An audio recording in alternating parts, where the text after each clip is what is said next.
Hello everyone and welcome back. I have found yet another reason to yap about RuneCraft. So today I'll be talking about my deck lists from the previous set 7 as well as the draft lists that I've come up with for set 8 now that I've had a chance to review those cards. I don't have a script for this one. I'm going to be going off the hip here. But I've talked about my lists a lot with my friends and I kind of know what I want to say. I'll try and keep things moving, try and keep from yapping too much. First up is Spellchain, and what I want to say about Spellchain before I bring up the list is I think this is the best that Spellchain Kuon has ever been. Kuon's always been the kind of deck that you can make a toolbox out of, you can afford to run a lot of one-ofs and stuff. And between the one-of cards that set 7 introduced, or I guess like the cards altogether that set 7 introduced, and the Curse Crafter nerf, my boy did nothing wrong, by the way. He's going to get freed, so you guys, get ready for that. This deck, Spellchain Kuon, I think has been allowed the leash to just be like really spicy and remain consistent. At least that's what I've seen with the deck, playing with it in a way that I couldn't even imagine before. So let me bring up the list here. Ba-boom. Nice. This is my set 7 list for Spellchain Kuon. I guess I'll just take things one at a time. There are some things that need more explanation than others, so I'm gonna just move quickly through these, or as quickly through these as I can. 3 snipes, right? Your removal option. This is a control deck, so, I mean, 3 snipes are kind of necessary. I bumped Insight from 3 down to 2. There's a hilarious joke between my friends and I where the only times I see insights is I'll, draw for turn, I draw an insight, and it's like, well, my hand is garbage, so let me insight. I draw again, and it's another insight. So, insight is a double-edged sword for me, but I dropped it down to 2 because I just wanted to make room for other things in the deck and still keep 40. Keep the 40 sweet spot. I don't like running 41 cards like some of my friends do. So yeah, Insight's kind of a funny card for me. I really like it, but I run only 2, and then sometimes I still see those 2 back to back. It's really funny. Eleanor was great this set, I think. She's still like Penguin, where you need to discard a spell first and then draw a card. And I guess I'll talk about the rest of her package here. Splendid Conjury was a really cool idea, I think.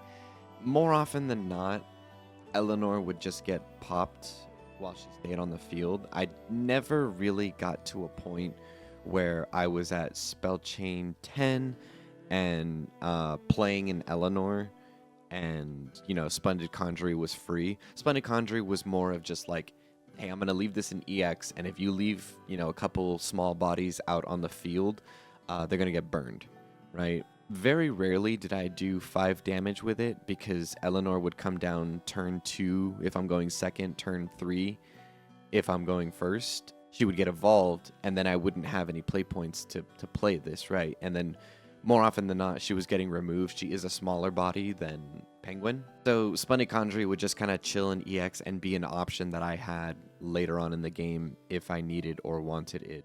So she was better than Penguin, but I don't know if she was all that great. Yeah, better than Penguin is what I'll leave it at.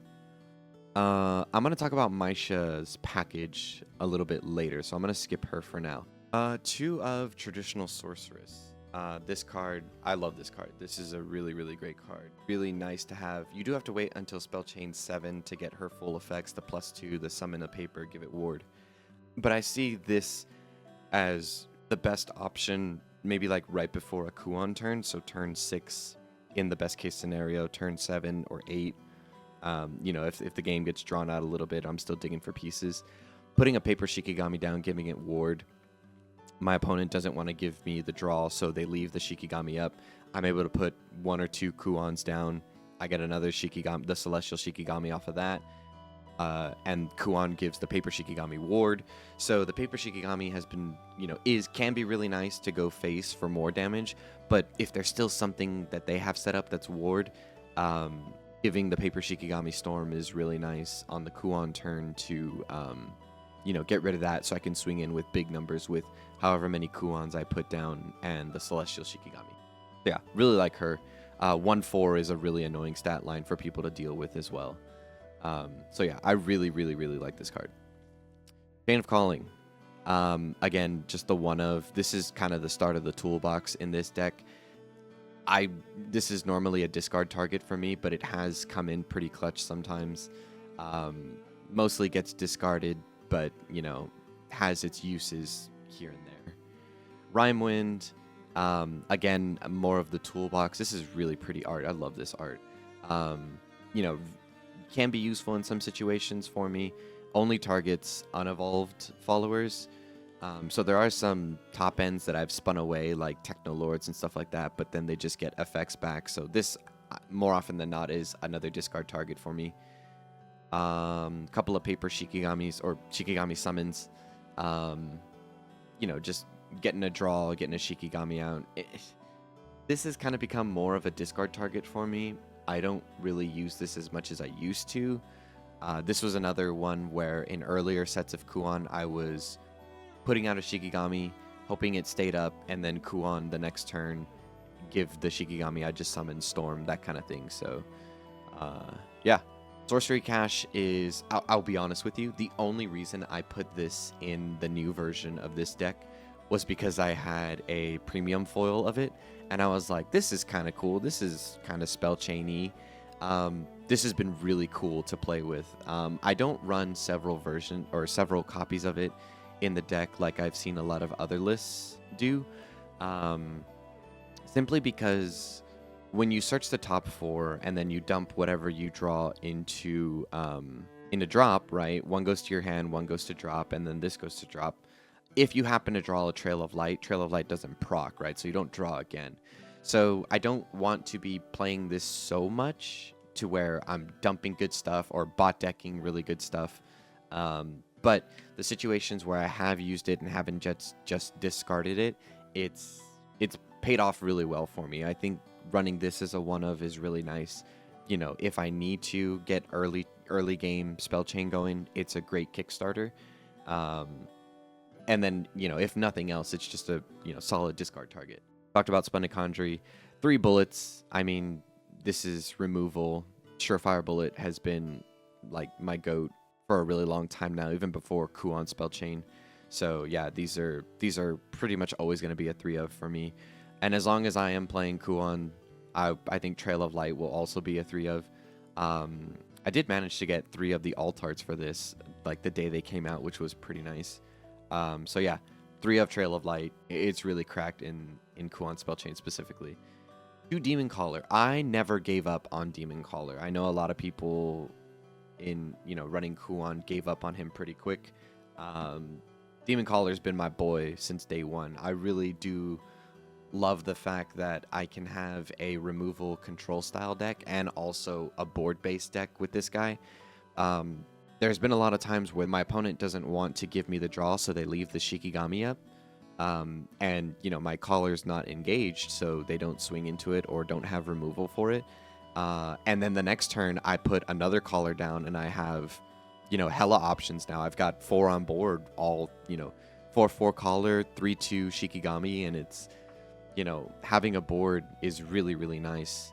I don't think this card is going to stick around in future versions of this list. We will see. But yeah, he's been really cool, and I've never removed him from my list. I've always believed in Demon Caller. Merlin. I dropped Merlin down to 2, which when I told my friends about, they were like, what? Because Merlin is kind of understood to be one of those 3-ofs, but she is a little expensive, and I have found that I don't really want to be playing or replaying spells. There has been some times where she's panned out and it's worked out for me. I get a Witch Bolt or something like that back, a draw, remove something big off the enemy field. But she works backwards instead of working forwards in Spellchain, right? She's good. I love her. She's always going to be a staple in my deck. But dropping her to 2 wasn't so crazy to me, given that she does work backwards, calling something at a drop instead of adding to Spellchain. I dropped her down to 2, and it really hasn't been that big of a deal for me. One of Concentration, this card is godlike. I love this card. I've been playing it ever since it came out, and my opponents hate it. This is one of the Merlin targets, so like I don't know, on a later turn when I wasn't trying to race to Spellchain to get Kuan out, you throw this down, on much later turns, I think. So 3 play points, you throw this down, heal 3, draw a card. Then you play Merlin, so 4, maybe 3, 4, and then an evolve, so 4, 5, 6, 7. Turn 7, you could Concentration, heal 3, draw. Merlin for 3, 1 play point, 1 evolve point. Evolve Merlin, play this back again, heal 6, draw 2. Like, it was stupid, right? But I don't know. That hasn't really been the case. I haven't really done that a whole lot just because I'm racing to Spellchain more often than not. So this kind of gets discarded more than it gets played.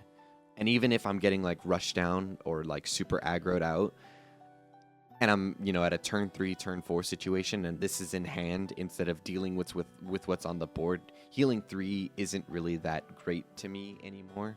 So if I am getting aggro rushed down, that's kind of Joe Wadida for me, and this just gets discarded. But I mean, it is really nice to have as a one of. We're going to talk about Maisha in a little bit. Truths, I've been playing this ever since it came out. This is incredible. I love the options of taking the draw 2, dealing 3 to face. I don't ever really deal 3 to an enemy follower. This is pretty much always a post-Kuan deal the last 3 damage, or deal 3 early chip damage, or draw 2 early, right? So, love this card. I love that there's options. This is one of the GOATs for me. I don't think I'll ever not run 1 copy of this in one of my decks going forward. Witch Bolt, I mean, what do I need to say? This has been a staple of RuneCraft decks since before Kuan Spellchain, so this stays. This gets a one-of permanent residency. Curse Crafter down to 1. The Curse Crafter nerf, I don't think has been that bad. If anything, like I was saying before, the Curse Crafter nerf has allowed Spellchain to kind of blossom and for you to really play Spellchain the way you want to play it, right? And for you to come up with spicy text that I'll get into here in a little bit, right? Yeah, he still shows up when I need him to, miraculously. I've never not had him when I've needed him. This, if I do need to Chain of Calling search for something, this is probably what I'm searching for, and I've always found him. Like, the one of is fine. Yeah, I don't think the nerf really was too bad for this card. Next up is Felice, right? I have always liked Felice. I played her in earlier versions of Spellchain. She wasn't in my initial Kuan drafts, just because I didn't really, I couldn't really fit her in correctly. But this is one of those techs that I was talking about, right? Where, the Curse Crafter nerf down to 1 allows for something like Felice to be in the deck. And her Spellchain 7, deal 4 to the board, has been incredible. I didn't like that my only board clear option was Meteor Storm. This has been like almost exactly what I've been looking for when it comes to a board clear. I'm not a huge fan of Alchemic Lore. I know a lot of people have suggested that to me before. Felice, I get a body and a board wipe, right? Like, this card has always been cracked. I have always really liked this card. I did manage to pick up this PR alt art version, and like, it makes me want to play the card even more, right? So having 2 board wipe options, especially against the mono decks, the Latica decks, where they play a whole bunch of small followers that are under that 4 damage threshold, and I can deal with something like the mono that buffs up to, I don't know, like 4/5, 5/5 or something like that, or the Latica that's like 6/6, deals with everything else on the board, right? And that's an early board wipe. And then I have another board wipe option later on with Meteor Storm if I need to, right? So this, I really like playing Felice in this version of the deck now. I do have a one of Heinlein. Again, one of the only reasons he's in here is because I have a premium foil of this. And this is one of the things. So this card, as well as Sorcery Cache. Like Sorcery Cache on turn 2, I feel like I'm turbo mega fast into Spellchain. Turn 5, I throw down Heinlein. I feel like this is also turbo mega fast into Spellchain.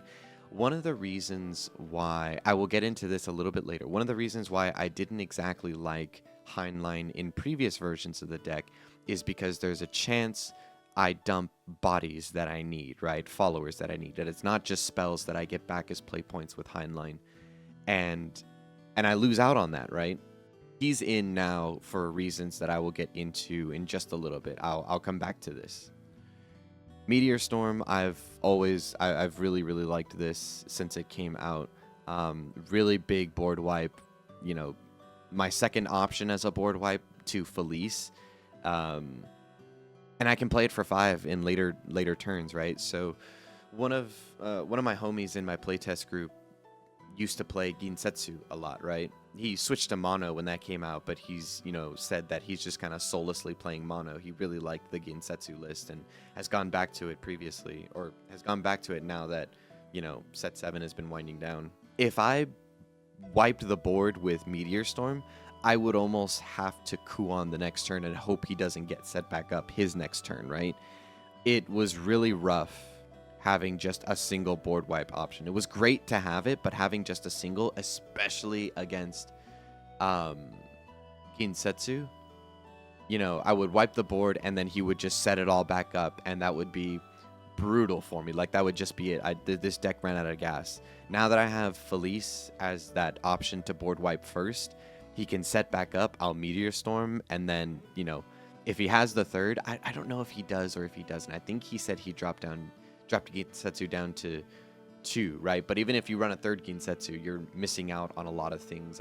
That is what we've kind of discussed. So you don't have an option to set the board back up, and then I just Kuon next turn, right? So yeah, really like Meteor Storm. Doing 3 face has always been nice. 6 to each enemy follower's godlike card. And then we have the D-Shift package, right? D-Shift and Kuon.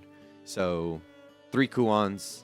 I do have a ultimate rarity, which is very nice. My homie pulled it for me. 2 Shatterfoil, D-Shifts. Yeah, I mean, this is the game-ending package, right? This is what the whole deck is building up to. So, in previous versions of Kuon, I don't know what it was. Maybe the deck just didn't like me or whatever. I felt like I never had enough Kuons to do lethal damage by the time I got to the appropriate spell chain. So the cards that were introduced in set 7 that, in my opinion, have mitigated this issue for me has been Maisha, right? Maisha's package has been like the cherry on top of the Kuon cake for me. Maisha's package, so on strike, she evolves for 2, right? And on strike, she selects a spell in drop that's 3 play points or less, right? On evolve, you have the option to pay 5 more play points, bury the top 5, and give this follower Storm, right? When you swing in with Storm, she calls back Purgation's Blade, right? This is a destroy an enemy follower on the field. Then you count the bodies in your cemetery, and it buffs Maisha, right? So the thing with Kuon was I didn't want to run too many Merlins. I didn't want to run things like Heinlein. I didn't want to run things like Felice, right? Because these aren't Onmyoji followers. Or even like Eleanor, right? Penguin. Penguin didn't count toward your Onmyoji and Spellchain count. Merlin didn't count toward your Onmyoji and Spellchain count. I couldn't afford to run something like Heinlein or Felice, right? Or in earlier versions of the deck that I played, Magic Owl, right? None of those had the traits that were necessary to contribute to Kuon's Spellchain. But now I kind of don't need to worry about that.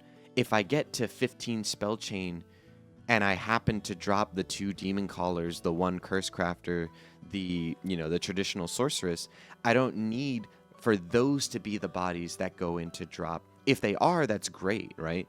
But if they're not, and I just get to 15 Spellchain on my own with just spells to bring Kuan out for free, and all these other bodies go into drop, they now count toward Maisha's evolve, right? So not only does Maisha count the Onmyoji bodies, she doesn't care if any of the Merlins, Felice, Owls, Penguins, Eleanors, Heinleins are Onmyoji or not.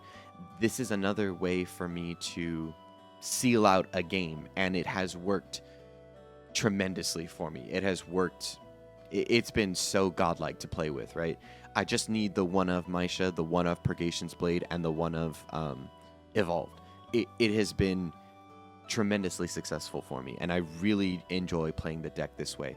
In essence, Kuan is kind of like the Kuan turn that the my opponent is expecting is kind of like a bluff, right? They're counting how many Kuans I'm putting down, how many whatever, how much damage I'm gonna get from the Celestial Shikigami. If I put one Kuan down or two Kuans down, they're like, oh, you don't have lethal, it's fine. I D-shift, and if I D-shift at the earliest turn 7, turn 8, I'm then going into 9 to 10 play points to really seal out the game with Maisha, because it's 2 play points here, 2 play points to evolve, so that's 4, and then 5 to do this effect. That's 9 total play points that you need, right?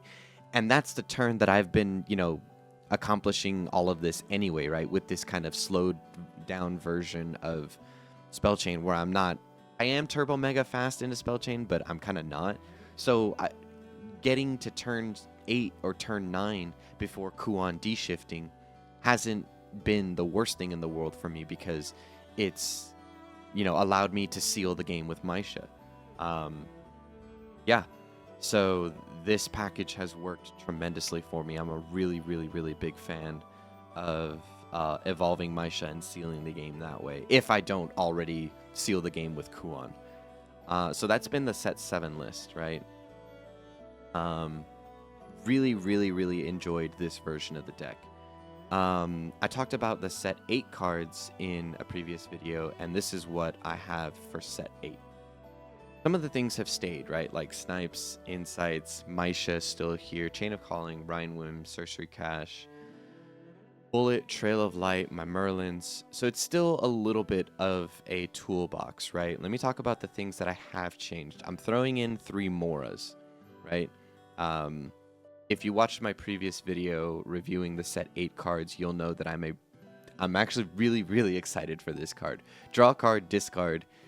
Having the option to draw first and discard on turn 1 is going to be really, really nice. I can't wait to see how this pans out. This body isn't really that great, but I like this effect for 1 play point. I don't think you can beat this. And having a lot of 1 play point options, I think, is going to be really exciting again. Verdict Discovery. Running this as 3 of. There's no way I don't run this at 3 of. Draw 2, discard 1. Like, this is going to go stupid. I'm back up to 3 Merlin here. My toolbox is here. I still have the Felice. Instead of a Heinlein, I am going to run a Saphira. Her idea is essentially the same as Maisha for the same cost. So if I don't have play points, or I don't have evolve points, or whatever, I don't have the Maisha, I haven't dropped Purgation's Blade yet, this is going to be another way for me to seal games. Very much in the exact same fashion as Maisha. Her stats might not be as good. I don't have as many bodies in this version of the deck. So we'll see how this plays out. But again, the alt art promo version of this card just has me really excited to play it. And Spellchain is kind of on its way out the door anyway, so I'm more looking forward to just having fun with this version of the deck. I don't want to be super successful or super competitive with it. I just... I'm here to sprinkle in some spice on this deck. And then to Teo, right? Prophetess of Creation. Her from hand ability, discard this card, draw a card, discard another card, is the reason she's in this deck. I'm not building around her to try and swing in for 10 damage, create an Aegis out of her. She's only here for her from hand ability. So this is what set 8 looks like, right? Very much What I did notice about this list that I put together, it is really, really light on followers, right? I only have 15 followers in this deck. So even if I do drop everything, it's in reality. So I have 3 Kuons, right? So 1, 2, 3, 4, 5, 6, 7, 8, 9, 10. Oh, that might not be too bad, right? I can have maybe realistically up to 10 bodies in drop that Maisha is going to get buffed from 3 and Safira is going to get buffed from 2. So we'll see how it goes. I think a lot of early Mora is going to be the play just to get bodies in drop to make sure that when I do get to Spellchain, you know, my girls are going to be able to close the game out for me if Kuon doesn't already do that. So this is what set 8 looks like. I'm really excited to put this together. This is actually going to be the first Shadowverse Evolved set that drops where I'm not planning on buying sealed boxes, so I hope that I can find what I need. I hope I can put this deck together before too much time goes by. But it's only a handful of cards that I'm looking for, so it shouldn't be too bad. Yeah, next up is Earthright, so stay tuned for that.